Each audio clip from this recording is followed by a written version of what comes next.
Book the Second, Chiaroscuro. Chapter 16, Blinded by the Light. As our story continues, reader, we must go backward in time to the birth of a rat named Chiaroscuro and called Roscuro. A rat born into the filth and darkness of the dungeon several years before the mouse Despereaux was born upstairs, in the light. Reader, do you know the definition of the word chiaroscuro? If you look in your dictionary, you will find that it means the arrangement of light and dark, darkness and light together. Rats do not care for light. Roscuro's parents were having a bit of fun when they named their son. Rats have a sense of humor. Rats, in fact, think that life is very funny. And they are right, reader. They are right. In the case of Chiaroscuro, however, the joke had a hint of prophecy to it. For it happened that when Roscuro was a very young rat, he came upon a great length of rope on the dungeon floor. "Ah, what have we here?" said Roscuro. Being a rat, he immediately began to nibble at the rope. "Stop that!" boomed a voice, and a great hand came out of the darkness and picked the rat up by his tail and held him suspended upside down. "Were you nibbling on Gregory's rope, rat?" "Who wants to know?" said Roscuro, for even upside down he was still a rat. "You smart-alecky rat, nibbling on Gregory's rope. Gregory will teach you to mess with his rope."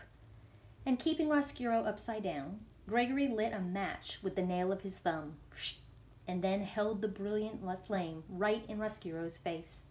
"Ah," said Roscuro. He pulled his head back, away from the light. But alas, he did not close his eyes, and the flame exploded around him and danced inside him. "Has no one told you the rules?" said Gregory. "What rules?" "Gregory's rope, rat, is off limits. So, apologize for chewing on Gregory's rope." "I will not," said Roscuro. "Apologize." "No." "Filthy rat," said Gregory. "You black-souled thing. Gregory has had it with you rats." He held the match closer to Roscuro's face, and a terrible smell of burnt whiskers rose up around the jailer and the rat. And then the match went out, and Gregory released Roscuro's tail. He flung him back into the darkness. "Do not ever touch Gregory's rope again, or you will be sorry." Roscuro sat on the dungeon floor. The whiskers on the left side of his face were gone.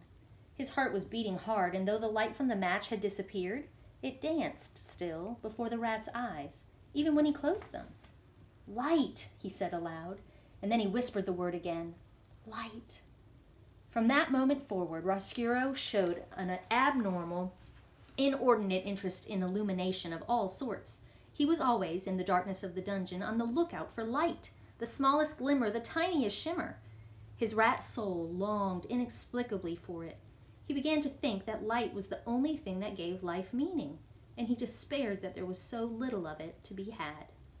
He finally voiced this sentiment to his friend, a very old one-eared rat named Botticelli Ramorso. "I think," said Roscuro, "that the meaning of life is light." "Light," said Botticelli. "Ha ha, you kill me. Light has nothing to do with it." "What does it all mean, then?" asked Roscuro. "The meaning of life," said Botticelli, "is suffering, specifically the suffering of others.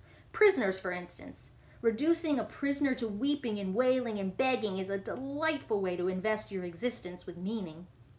As he spoke, Botticelli swung, from the one extraordinarily long nail of his right front paw, a heart-shaped locket. He had taken the locket from a prisoner and hung it on a thin braided rope. Whenever Botticelli spoke, the locket moved. Back and forth it swung. "Are you listening?" Botticelli said to Roscuro. "I'm listening." "Good," said Botticelli. "Do as I say, and your life will be full of meaning. This is how to torture a prisoner. First, you must convince him that you are a friend. Listen to him, encourage him to confess his sins, and when the time is right, talk to him. Tell him what he wants to hear.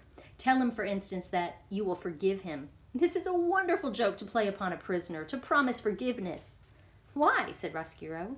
His eyes went back and forth, following the locket.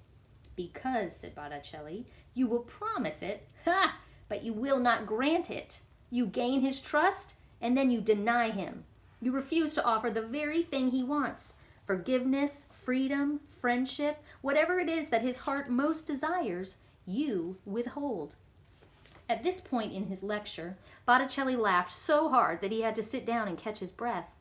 The locket swayed slowly back and forth, and then stopped altogether. "Ha," said Botticelli, "ha, ha, ha. You gain his trust, you refuse him, and ha, ha, you become what he knew you were all along, what you knew you were all along. Not a friend, not a confessor, not a forgiver, but ha, a rat." Botticelli wiped his eyes and shook his head and sighed a sigh of great contentment. He set the locket in motion again. At that point, it is most effective to run back and forth over the prisoner's feet, inducing physical terror along with the emotional sort. "Ah," he said, "it is such a lovely game. Ha, such a lovely game. And it is just absolutely chock full of meaning." "I would like very much to torture a prisoner," said Roscuro. "I would like to make someone suffer." "Your time will come," said Botticelli. "Currently, all the prisoners are spoken for. But another prisoner will arrive sooner or later. How do I know this to be true? Because, Roscuro, thankfully, there is evil in this world, and the presence of evil guarantees the existence of prisoners. So soon there will be a prisoner for me?"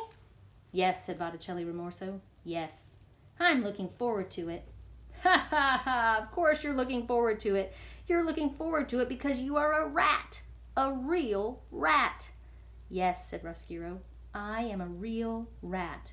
"Concerned not at all with the light," said Botticelli. "Concerned not at all with the light," repeated Roscuro. Botticelli laughed again and shook his head. The locket, suspended from the long nail on his paw, swung back and forth, back and forth. "You, my young friend, are a rat. Exactly. Yes.